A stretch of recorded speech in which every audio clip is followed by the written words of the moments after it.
खड़गे साहब आपका समय आएगा। गार्गे जी, सभापति महोदय, going to get your time. Please wait. गार्गे ji, you are going to get your time. Please wait. Let him speak.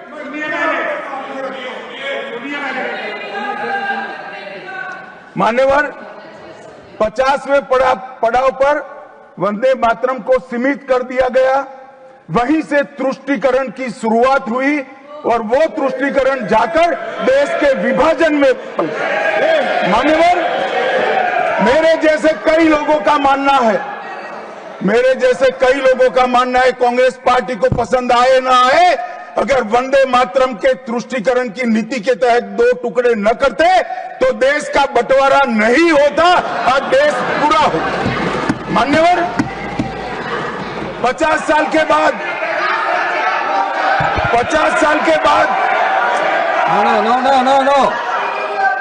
No, nothing will go on record except honorable minister's speech. Please. मान्यवर, 50 साल के बाद वंदे मातरम 100 साल का हुआ। सबको था कि 100 साल मनाए जाएंगे, 100 साल मनाए जाएंगे, मगर 100 साल हुआ तब वंदे मातरम का महिमा मंडन का सवाल ही नहीं था, क्योंकि वंदे मातरम बोलने वाले जो सारे लोग थे उनको इंदिरा जी ने जेल में बंद कर दिया। इस देश में आपातकाल लगाया गया। विपक्ष के लाखों लोगों को, लाखों समाज सेवियों को, स्वयंसेवी संगठन के लोगों को जेल में भर दिया गया। कोई कारण के बगैर अखबारों पर ताले लगा दिए गए। यहां तक कि आकाशवाणी में उस वक्त एक ही माध्यम था, आकाशवाणी में किशोर कुमार की आवाज ही नहीं आती थी, ड्यूएट गाने भी लता जी की आवाज में ही आते थे। मान्यवर, पूरे देश को जब वंदे मातरम 100 साल का हुआ, पूरे देश को बंदी बनाकर रख दिया। और कल 150वां साल है। 150वें साल में लोकसभा में चर्चा हुई। साहब, ये कांग्रेस पार्टी की स्थिति देखिए। जिस कांग्रेस पार्टी के अधिवेशनों की शुरुआत गुरुवर टागोर जैसे लोग वंदे मातरम गा कर कराते थे। वंदे मातरम कांग्रेस पार्टी के आजादी के आंदोलन का एक मंत्र बना था।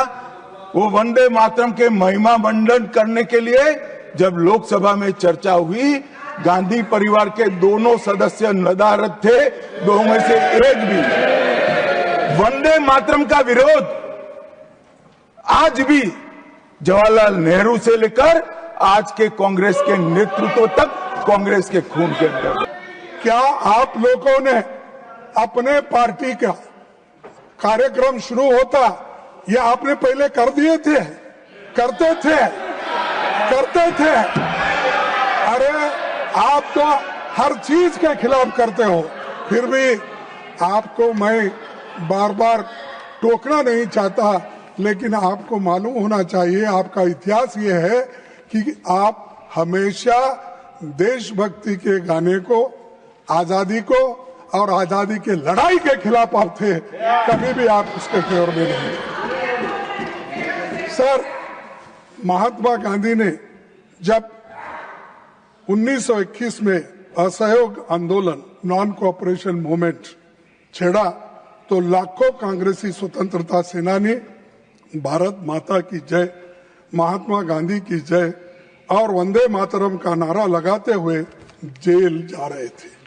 आप क्या कर रहे थे? ब्रिटिशों के पास नौकरी कर रहे थे। निकाल के देखो।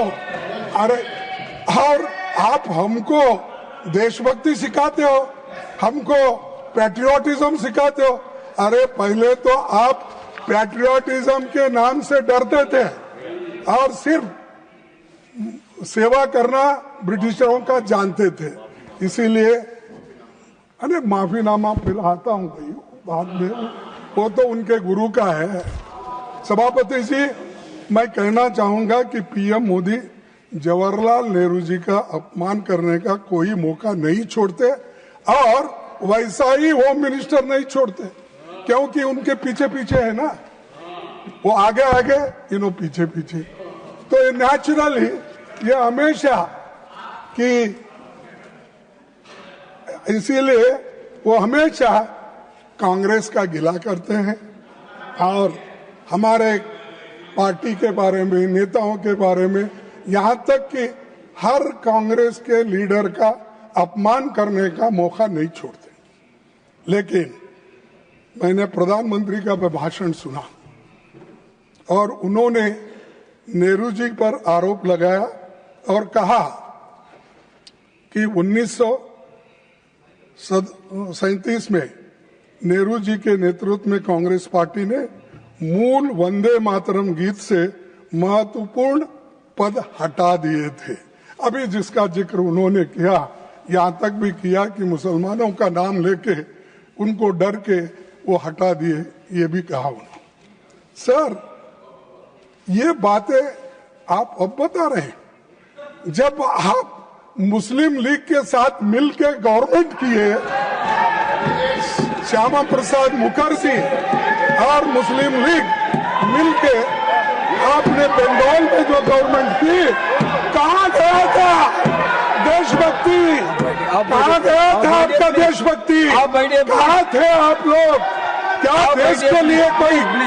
अरे ये लोग, अरे पढ़ो, आपका इतिहास मालूम होता है। सर, प्रधानमंत्री जी ने सुभाष चंद्र बोस को नेहरू जी की चिट्ठी का, सर प्रधानमंत्री जी ने सुभाष चंद्र बोस को नेहरू जी की चिट्ठी का भी जिक्र किया। हमेशा की तरह उन्होंने फिर से सदन को गुमराह किया। प्रधानमंत्री के आरोप तथ्य से परे हैं और लोगों को भ्रमित करने वाली है। सर, सच्चाई ये है 16 अक्टूबर 1937 को नेताजी सुभाष चंद्र बोस ने गुरुदेव रविंद्रनाथ टैगोर को पत्र लिखा और उनसे पूछा कि कांग्रेस को वंदे मातरम के प्रति क्या रुख अपनाना है। ये किसने लिखा? नेताजी सुभाष चंद्र बोस। उनके बारे में भी डाउट है आपको? इसके अगले दिन 17 अक्टूबर को नेताजी ने नेहरू जी को पत्र लिखा और सुझाव दिया कि नेहरू जी को इस विषय पर गुरुदेव से व्यक्तिगत रूप से मिलना चाहिए। ये सुभाष चंद्र बोस के वाक्य है।